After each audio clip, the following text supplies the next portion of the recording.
Et bienvenue à cette 8e rencontre, 8 de 8, de cette série S'engager avec son âme, c'est important. Alors, accomplir sa mission d'âme, sa mission de vie, sa mission dans la famille et regarder sa vie à travers nos liens familiaux. Et je sais, je vais vous demander si vous voulez bien écouter cette dernière conférence qui est la conclusion de faits importants, incontournables. C'est notre mission d'âme, ce qu'on est venu vivre sur Terre et que le lien avec la famille, c'est le cordon ombilical, c'est le cordon de la vie. Alors, c'est la chaîne évolutive de la vie. Et c'est important car à l'intérieur de cette chaîne évolutive, ça nous donne des informations importantes pour pouvoir guérir, soigner, prendre soin de nous. Alors, je sais que très souvent, quand je touche à cette corde sensible, émotive, je reçois très souvent après, oui, mais si tu avais vécu, si tu avais été dans ma famille, si tu avais vécu ce que j'ai vécu, essayons d'éviter d'entrer dans cette opposition.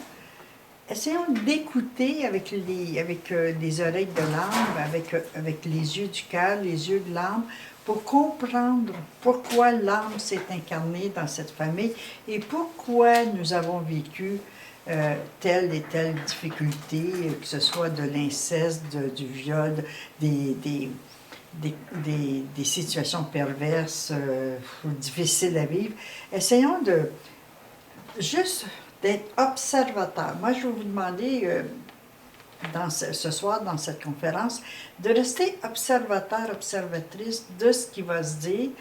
Et on va essayer de faire un survol sur les raisons de l'âme. Alors, s'engager avec son âme, c'est important, parce que sinon, nous restons dans l'impression que les attaques sont tournées directement contre nous. Et on va rester dans l'impression que nos parents nous en veulent, que nos frères nous en veulent, que nos soeurs nous en veulent, qu'on en veut à nos soeurs, à nos frères, puis on va tourner en rond et on va rester dans les mêmes souffrances. Alors, ça vous demande une ouverture d'esprit et je vous demande de vous ouvrir à avoir un autre regard, une autre projection sur les raisons pour lesquelles on s'est incarné dans cette famille. Et ce dont nous souffrons le plus, eh bien, cette même maladie existe chez nos parents, nos grands-parents, nos oncles, nos tantes, que ce soit de la colère, de la jalousie, que ce soit de l'abus. C'est une maladie à venir soigner, à venir prendre soin. Alors, si on a hérité de la colère de notre mère ou de notre père, c'est qu'on vient régler ce problème de colère. Et ce n'est pas en se mettant en colère contre quelqu'un qu'on va régler le problème de colère. Alors, si vous voulez bien, asseyez-vous confortablement, puis comme si on faisait dérouler devant vous une partie de votre vie, essayez d'entendre différemment. C'est important pour nos guides, puisque c'est la huitième conférence de cette série, la dernière, et c'est comme on vient boucler la boucle. Et nos guides veulent bien que nous apporter des informations importantes, mais il faut qu'on ouvre ses oreilles à autre chose, à une autre perception que nous avons eue d'humain à humain avec nos parents, avec nos frères, nos sœurs. Il y a d'autres raisons. Une autre réalité, et c'est celle de l'âme. Alors moi, dans cette conférence, je vais vous emmener à cette ouverture de conscience, à un autre plan de conscience, comme je fais dans les rencontres de méditation. Je vous amène à avoir conscience d'autre chose que ce que nous avons perçu. Et si on entre dans cette ouverture de conscience, bien, il est possible que nos malaises profonds, que nos difficultés peuvent se soigner facilement, sans colère, sans contrainte, mais dans une ouverture de conscience pour que notre âme nous aide à nous libérer des blocages avec lesquels elle se sent coincée, avec lesquels son évolution est arrêtée, bloquée toujours dans les mêmes entêtements, dans les mêmes croyances, dans les mêmes résistances. L'âme ne peut plus évoluer librement. Alors, ce qu'elle nous demande, ce que vos guides et vos aidants vous demandent, c'est d'ouvrir. Essayez juste de ne pas être en contradiction. Et à la fin, vous avez des questions à me poser. Ça va me faire plaisir de répondre à vos questions. Mais si vous êtes resté entêté dans le oui, mais si toi tu avais vécu ce que j'ai vécu, premièrement, vous ne savez pas ce que j'ai vécu. Vous ne connaissez pas mon enfance, comment j'ai perçu mon père, ma mère, comment je m'en suis sortie, comment. Vous ne savez pas. Alors, on est tous avec des blessures d'enfants, on est tous avec des blessures dans la famille, tous, tous, tous, l'humanité entière. Parce que la famille, c'est le terrain propice au règlement de compte de l'âme avec notre personnalité. Alors, l'âme et la personnalité, lorsqu'elles s'harmonisent, nous sommes pleinement vivants. Nous sommes pleinement dans notre véritable mission. Alors, l'évolution de l'humanité, c'est le reflet de l'évolution de notre âme. Car l'humanité, ce sont des âmes en évolution. Toutes des âmes.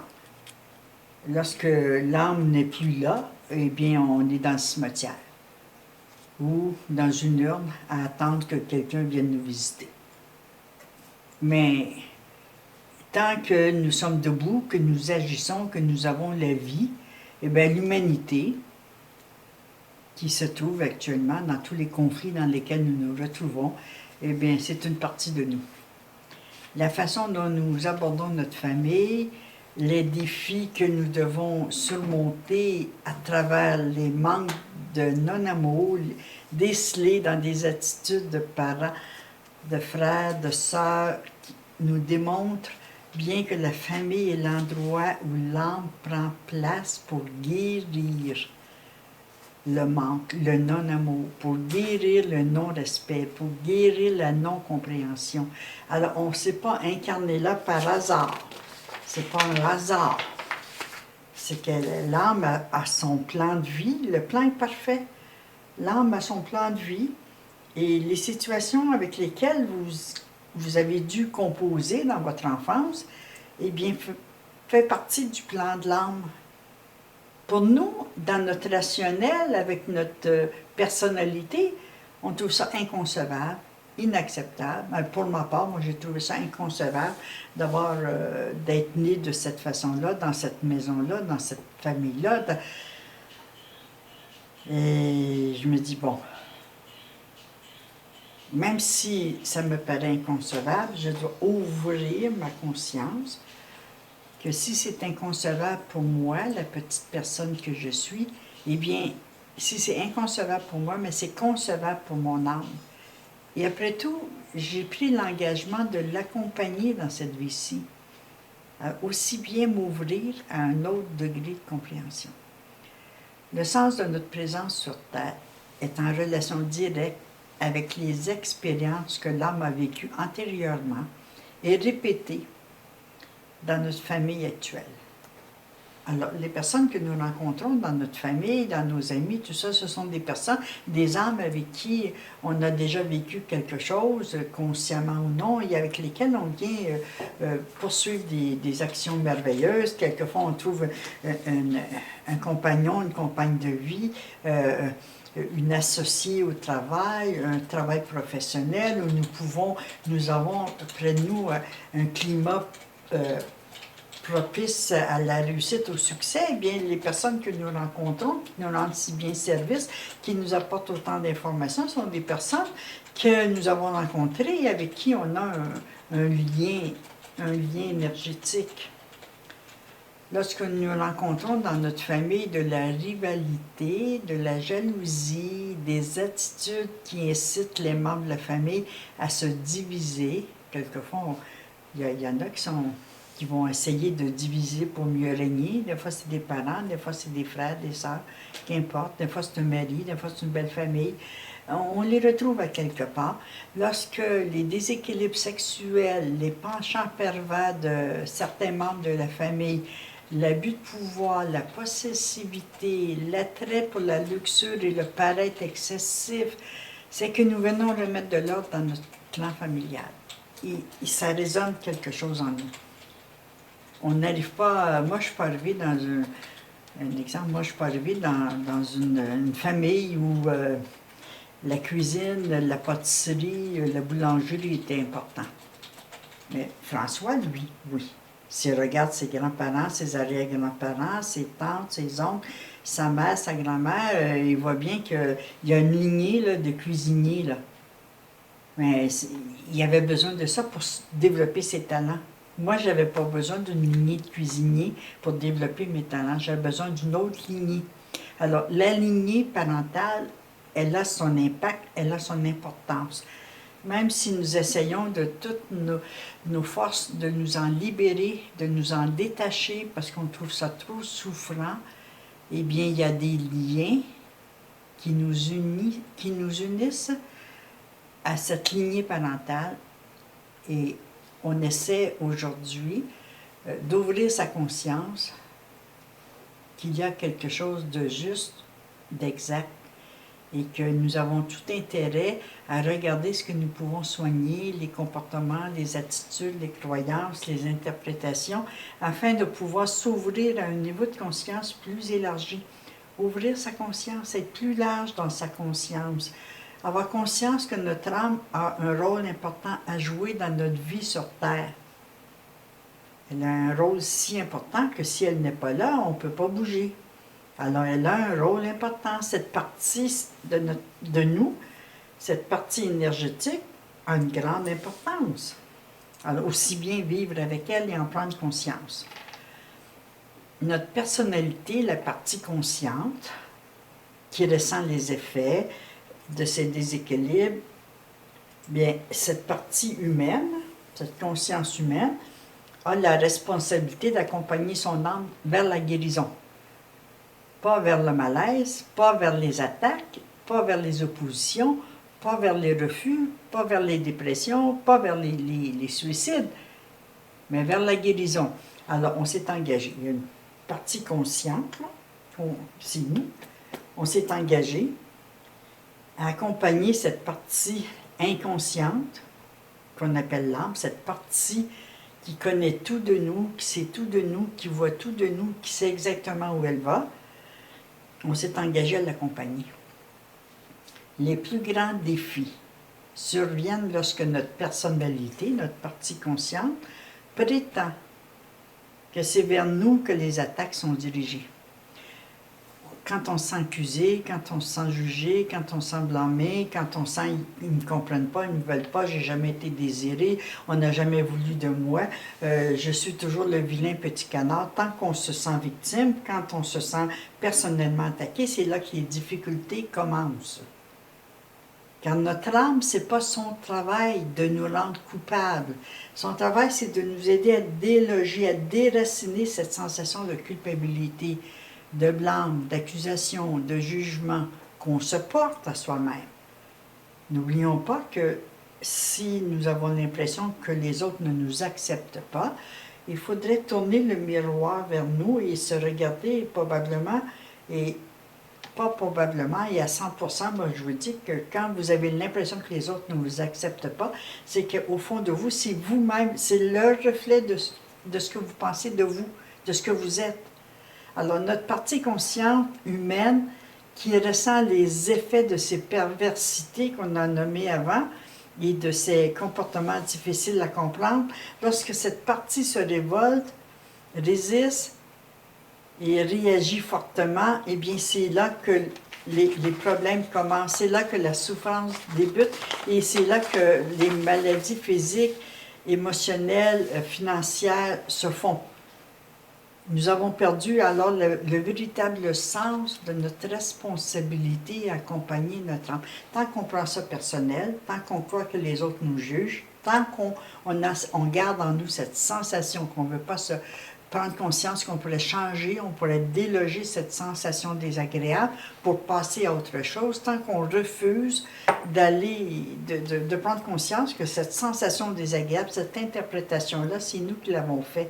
Même si nos parents nous ont dit, eh bien, tu sais, toi, je t'ai jamais désiré, tu es arrivé à un bien mauvais moment, puis ça avait été ce manque de moi, j'aurais pas eu d'enfant, si ça avait été ce manque de moi, tu serais pas né, j'aurais eu ce manque des garçons, j'aurais eu ce manque des filles, ou à ce moment-là, moi, j'avais envie de faire autre chose dans ma vie. La personnalité de votre mère, de votre père, dit sa vérité humaine. Mais elle oublie que l'enfant, même si la mère essaie de s'avorter, quand l'âme de l'enfant a décidé de naître dans ce corps-là, avec cette mère-là, eh bien, la mère pourra dire ce qu'elle voudra, mais elle devient enceinte ou elle ne devient pas enceinte.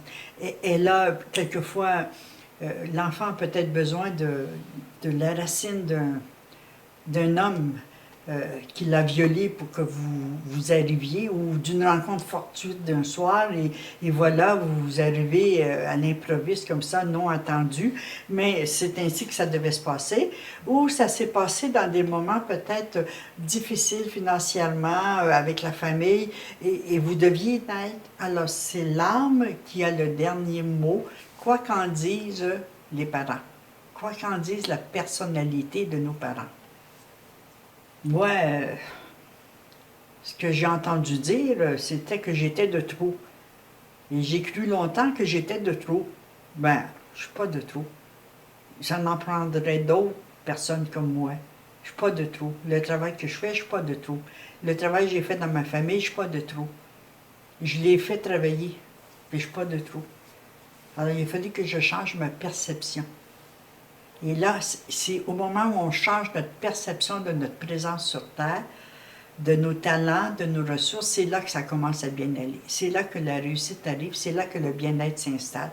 Lorsque dans notre conscience d'humain à humain, nous refusons de regarder différemment les situations difficiles que nous vivons dans notre famille, nous restons dans des conflits de type relationnel, physique, financier et autres. Mais quand on accepte de regarder différemment, c'est bien différent. Parce qu'il existe une vérité que nous essayons d'éviter. La vérité, c'est que la famille est parfaite, le plan est parfait, nos parents sont parfaits pour ce que nous venons vivre. Nos parents sont parfaits pour guérir des attitudes et des comportements. Notre famille est parfaite pour que nous puissions atteindre une légèreté, une liberté, se libérer de certaines mémoires karmiques qui nous gênent, qui restent collées dans nos mémoires, dans nos cellules. Le plan est parfait, la famille est parfaite pour ce que nous avons, pour la maladie que nous avons. Nous venons guérir des comportements, des attitudes, des interprétations. Alors la famille est parfaite, elle nous met au défi, elle nous confronte, elle nous oblige de regarder différemment. Comme je vous disais au tout début, très souvent dans vos commentaires à la fin de cette série de conférences, je reçois souvent des commentaires dans le genre « Et si tu avais vécu dans ma famille, à ma place, tu comprendrais mieux les raisons pour lesquelles j'ai de la haine, j'ai peur de me retrouver avec les membres de ma famille, je les fuis du mieux que je peux, j'ai changé d'identité, de pays, je me suis fait une nouvelle famille, je me suis choisi des amis pour me faire une famille, pour éviter d'aller dans ma famille. Là, les célébrations de fin d'année vont arriver et là, je vais tout faire pour refuser les invitations, pour être ailleurs, pour partir en vacances, pour être... On refuse de regarder les raisons vraies, sincères, profondes pour lesquelles on est venu s'incarner sur Terre. On est venu pour ne pas fuir, mais on est venu pour accompagner notre âme dans cette famille. Et je sais que j'insiste sur la famille, car c'est le terrain de guérison, c'est le terrain propice. C'est là que les problèmes se sont placés à notre naissance et ce sont les problèmes que nous venons régler. Lorsque nous essayons de fuir notre famille, lorsque nous essayons de nous venger d'eux, en les ignorant, en restant convaincus qu'ils nous veulent du mal, que tout est contre nous, que nous faisons vraiment fausse route, là. La fermeture de notre conscience vis-à-vis de notre âme, tu sais, on n'a pas conscience de notre plan d'âme, on n'a pas conscience qu'on n'est pas qu'un être humain, on est aussi un être spirituel, on est aussi un être d'évolution. Il y a une partie de nous qui vient poursuivre son évolution, qui vient déloger des blessures, qui vient nettoyer des mémoires cellulaires. Et ça nous prend un conflit pour pouvoir régler le conflit. Si on n'est pas en conflit, Si moi j'étais née dans une famille très riche et prospère et abondante et que l'argent avait coulé à flot, est-ce que j'aurais réglé ma peur du manque, ma peur de perte, ma peur de la pauvreté? Non, j'aurais pas pu parce que elle me serait pas venue à l'idée. Euh, J'aurais pas eu besoin de me battre contre la pauvreté ou contre ses principes. Alors, si j'ai réussi à me défaire de la peur du manque, de la peur de la pauvreté, de la peur de l'image, de la honte, parce qu'on a honte quand on est pauvre. Ben moi, j'ai eu honte d'être pauvre. Alors, j'avais deux grandes blessures, le rejet et la honte. Alors, il fallait que je sois dans une famille où je pouvais me sentir rejetée par la société, rejetée par plein de situations, par plein de personnes, et avoir honte de qui j'étais pour pouvoir dépasser la honte. Alors, la fermeture de notre conscience vis-à-vis de notre âme est en grande partie responsable de notre souffrance, de cette situation désastreuse. Dès l'instant où nous ouvrons notre conscience à nous poser les bonnes questions, tu sais, il faut arrêter de se raconter des histoires, de se dire, ben là, je me justifie, c'est la faute de mon père, c'est la faute de ma mère. Si j'avais eu de l'argent, si j'avais pu aller à l'école, si j'avais eu une éducation plus poussée, si j'avais eu des diplômes, on peut se raconter n'importe quoi. On est très fort à se raconter des histoires, à se faire des scénarios. L'âme dirige l'humain que nous sommes vers des défis et elle nous demande de lui faire confiance pour dépasser ces défis. Nous ne sommes pas seuls. L'âme a un travail à faire si nous acceptions de laisser notre âme faire son travail, si nous avions un peu de confiance et de foi en cette énergie de l'invisible, tout irait beaucoup mieux. L'âme dirige l'humain que nous sommes vers ces défis et vers une ouverture de conscience plus grande. Elle nous donne l'opportunité d'avoir une vue plus élargie de la réalité. Ce que je fais avec vous aujourd'hui, si vous le voulez bien, ce soir, je vous apporte une possibilité d'ouvrir à une autre réalité, plus grande, plus large, à une réalité karmique, à une réalité des faits, que nous ne sommes pas la victime, ou le bourreau, ou coupable, ou responsable, mais que nous venons expérimenter des défis afin de pouvoir libérer des souffrances que nous portons et des souffrances que nos enfants continueront à porter si on ne les règle pas. Alors, le monde tel qu'il est, là, présentement, on peut en convenir que le monde est absurde, incohérent, inacceptable. Si nous voulons que le monde change, eh bien, le monde, c'est nous. Moi, quand vous parlez du monde, je fais partie du monde. Je ne suis pas vous, mais je suis le monde. Et si on dit que le monde est incohérent, mais comment on fait, nous, pour accepter? Que venons-nous faire dans cette famille, dans cette vie, sur cette terre? C'est important de se poser ces questions-là, autrement que de dire je suis venu en... Je vais dire un gros mot, là. Je suis venu en chier, je suis venu en souffrir, je suis venu... je suis venu pour être un souffre-douleur. Moi, je suis venu pour être mise de côté, je suis venu pour être abandonné, je suis venu pour être rejeté. Non, non, non. Il existe une réalité, là, mais c'est cette réalité-là, j'aimerais que vous preniez quelques instants pour écouter cette réalité. La réalité est plus grande, plus juste, plus exacte que celle dans laquelle nous persistons de vivre. Nous venons pour élargir notre conscience et accepter de changer certains comportements, certaines croyances, certaines interprétations dans lesquelles nous sommes restés enfermés. Toute notre vie, et moi j'en vois tous les jours, des personnes qui se sont enfermées dans l'impression que maman ne voulait pas de moi, qu'elle ne s'occupait pas de moi, que les autres ne pouvaient pas m'aimer, que les autres ne pouvaient pas m'accepter. Tant qu'on reste enfermé dans ça, et le départ de cet enfermement se fait à la maison, dès notre jeune âge. très souvent à l'état fœtus, à l'état conscience. On a l'impression, quelquefois, on va mettre en place un mécanisme de fonctionnement, de rire, d'être joyeux, de tout mettre en rigolade, de faire semblant, de ne pas se sentir concerné, puis de dire non, non, moi tout va bien, mais c'est faux au fond, on cache la peur du rejet, la peur de l'abandon, la peur de ne pas être aimé, alors on fait semblant, on se ment à soi-même, on fait semblant que rien ne nous touche, qu'on est intouchable, que c'est pas de nous, on sait, on n'est pas concerné dans tout ça, mais c'est faux. C'est faux. Nous venons pour comprendre et accepter que chaque membre de notre clan souffre d'un déséquilibre émotionnel, comportemental, de fermeture à l'autre, de sentiments désharmonieux, de jalousie, de compétition, de rivalité, de besoin de séparer pour mieux régner. Je ne sais pas, il y a des maladies comportementales dans nos familles que nous héritons et que nos enfants vont hériter ou ont déjà hérité. Quelquefois, vous regardez vos enfants âgés, puis il y en a certains qui me disent j'aimerais tellement que mon garçon comprenne ci, que ma fille comprenne ça, qu'ils ne prennent pas le même chemin que moi, qu'ils ne fassent pas les mêmes erreurs que moi.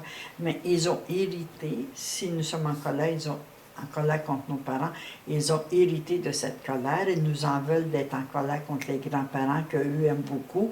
Ils peuvent nous en vouloir de ne pas les aimer, de ne pas les comprendre, de ne pas les accepter, d'être obnubilés par notre colère et par notre certitude que personne ne veut de nous. Et on met en place un mécanisme de fonctionnement qui les met en souffrance, qui les coupe de nous, sans le vouloir, bien entendu. Alors, s'ouvrir, je pense que je vais rester mes mains comme ça, s'ouvrir à une autre compréhension. À la compréhension que si on est venu dans cette famille, c'est qu'on a quelque chose à guérir, on a quelque chose à apporter, on a quelque chose à faire dans cette famille. Et que le rôle que nous tenons dans cette famille, eh bien, il est important et pour nous et pour nos descendants. Il est important pour tout le clan. Il est important pour nos défunts. Il est important pour tout. Nous sommes tous reliés sur le même cordon, sur le même lien énergétique. Le lien du sang, le lien des pactes amoureux, le lien des alliances de famille. Nous sommes tous reliés. Le clan familial est l'équipe dans laquelle nous venons prendre une place. Jouer un rôle et apporter un soutien, apporter nos richesses intérieures afin d'améliorer l'ensemble de l'équipe. Et là, j'entends déjà vos commentaires. Oui, mais si les autres membres de l'équipe ne le font pas, est-ce que je vais être toute seule? Est-ce que c'est à moi revient la responsabilité de réunir l'équipe? Non. Juste jouer à ta place, à ton rôle. Quand tu as une position, tu restes à ta position. Quand tu as une position d'aîné, ben, c'est pas le temps de fuir, puis leur dire, bien moi, là, je vous ai assez lavé et nettoyé quand vous étiez petit, là. Maintenant, faites votre vie, moi, je m'en vais faire la mienne. Non, quand on a un rôle d'aîné, quand on a un rôle de milieu, quand on a un rôle de garçon, quand on a un rôle de fille, quand on a un rôle de dernier, il faut garder sa place, jouer son rôle.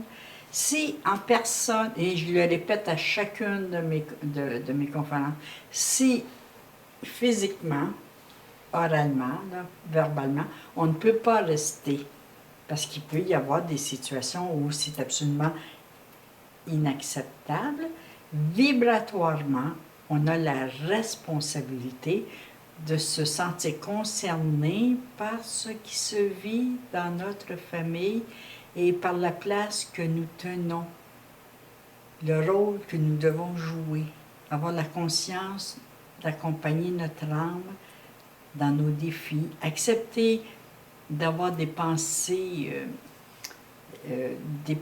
vibratoires douces et acceptables pour les personnes qui sont en souffrance dans notre famille. Il y a peut-être des personnes qui sont très désagréables dans notre famille.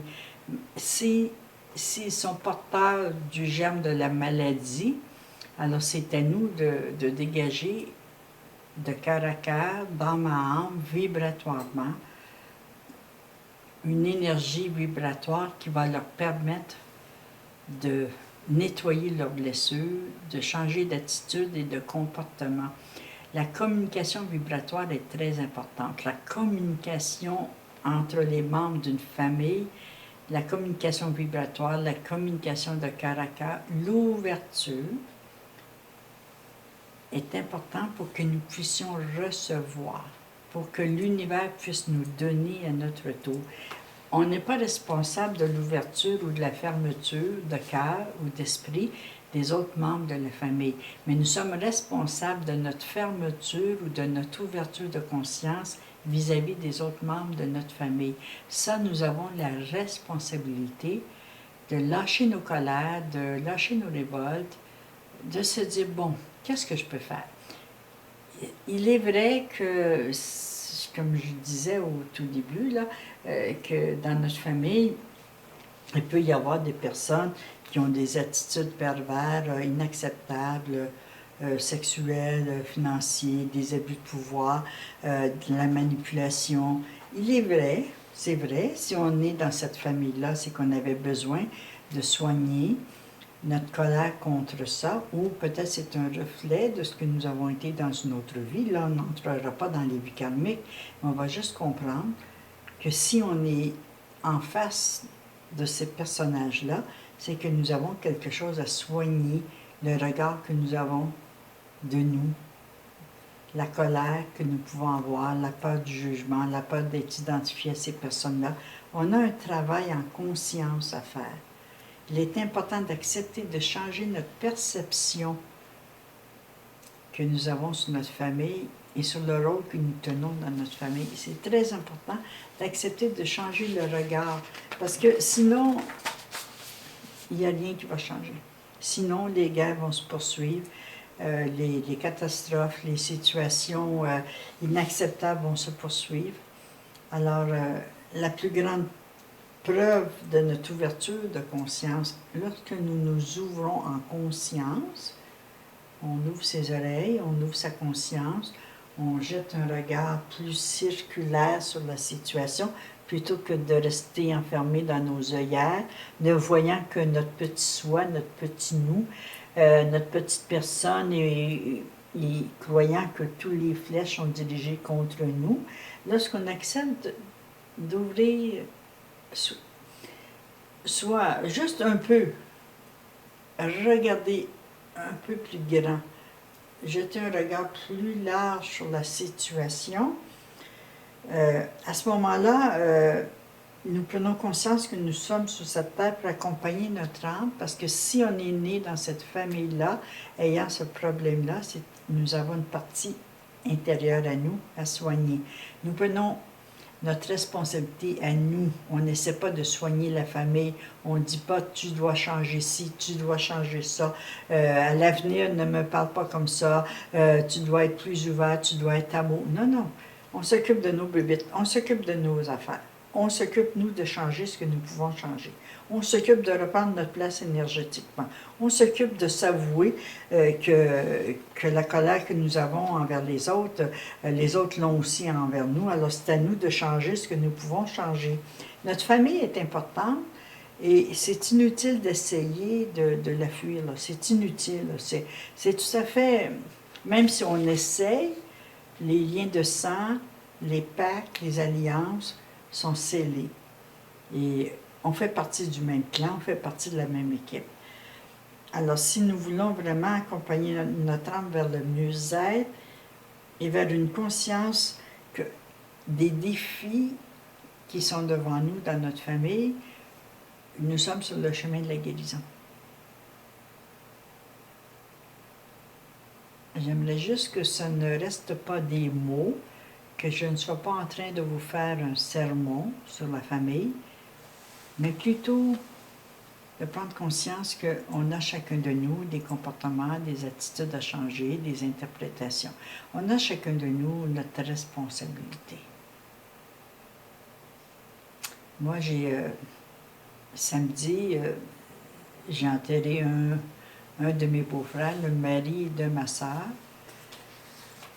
Et On sait bien que dans les enterrements, les mariages, les baptêmes, on rencontre la famille, plus souvent aux enterrements qu'au mariage.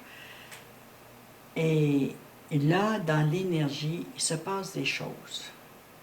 Et j'ai eu très conscience que dans l'énergie, je devais reprendre ma place et garder ma place. Pas celle que mon beau-frère m'avait donnée, pas celle que ma soeur voulait m'enlever, ma place. Et que j'avais une place dans la vie de ma famille, de mon neveu, de ma nièce, des petits-enfants qui viennent après. Énergétiquement, je ne vous dis pas que ce seront des réunions de famille durant la période des fêtes, parce que chacun est occupé et a ses habitudes, mais énergétiquement, je sais que je dois changer quelque chose et je dois prendre ma place, et ça se fait dans l'énergie. Alors, arrêtons de se regarder simplement le petit nombril en se disant, bien, moi qui se débrouille, moi je m'occupe de mes affaires, puis que chacun se débrouille. Ça ne se passe pas comme ça. Que ça nous plaise ou non, nous sommes tous dans la même équipe dans la famille. Le clan est réuni par le sang, par les énergies, par des liens qu'on ne peut pas défaire, mais qu'on peut changer nos comportements avec eux. Alors c'est à nous, nous devons commencer à ouvrir notre regard sur l'ensemble de nos comportements, de nos résistances, de nos interprétations, afin d'être pleinement vivant. Pleinement vivant, là, signifie vivre pleinement tous les domaines, toutes les sphères de mon évolution. Là. Je demande d'être guidé vers l'amour, la prospérité, la fraternité et le développement de tous mes talents dans toutes les sphères de mon évolution pour que tous ces talents rejaillissent sur l'univers tout entier pour le bien-être et la prospérité de chacun. Alors, on doit avoir cette pensée maîtresse à l'intérieur de nous, c'est-à-dire accepter, demander d'être dirigé vers la guérison de nos comportements pour que ça rejaillisse sur la famille tout entière, sur nos descendants, sur nos enfants, petits-enfants, sur nos grands-parents, sur nos parents, sur nos défunts. Alors, nous sommes venus pour vivre quelque chose, pour s'aider, s'entraider les uns les autres. Et c'est vraiment cet esprit-là.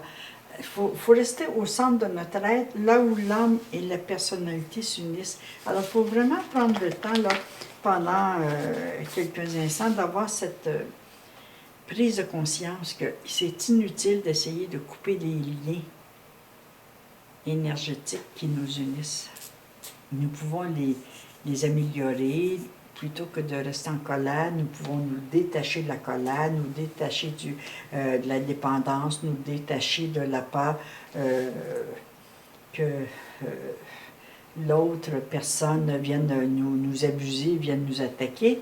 Mais prendre conscience que si on est là, si on a été placé dans cette situation-là, on a vraiment quelque chose à faire. Alors, cette série se termine. Je reprendrai une autre série en janvier sur s'engager avec son âme, c'est important. Mais là, on sera avec des liens avec le visible et l'invisible, c'est autre chose. Mais cette série sur la famille, elle se termine aujourd'hui. Et comme Sylvie vous disait, vous pouvez réécouter d'autres conférences sur la famille, parce que c'est le nœud, hein, c'est la pierre importante de notre évolution. C'est très important pour notre mieux-être et personnel et pour rétablir l'équilibre sur Terre. Pour nous et pour nos enfants. Si nous voulons laisser un héritage à nos enfants, essayons de ne pas leur laisser l'héritage de la révolte, de la colère contre les biens matériels, contre les déséquilibres dans les héritages. Essayons de régler, nous, avec nous-mêmes, ce que nous pouvons régler pour laisser un bon héritage à nos descendants. C'est important. Si nous désirons que s'arrêtent tous les déséquilibres que nous vivons dans notre famille, si nous désirons laisser un bon héritage à nos enfants, si nous prenons le temps de régler nos propres conflits, nos colères, les problèmes de séparation, les désillusions, le déséquilibre, enfin tout, eh bien, nous réglons nos défis et nous laissons à nos enfants une famille plus en santé, où les relations familiales seront plus faciles pour nos enfants, où ils pourront s'appuyer les uns sur les autres, ils pourront refaire équipe. C'est ça qui est important. Prenez le message que ce que vous faites, vous le faites pour vous, mais vous le faites pour vos enfants, vos petits-enfants, pour vos neveux, vos nièces, vos oncles, vos tantes, pour ceux qui sont passés avant vous, pour les défunts. On le fait dans la famille.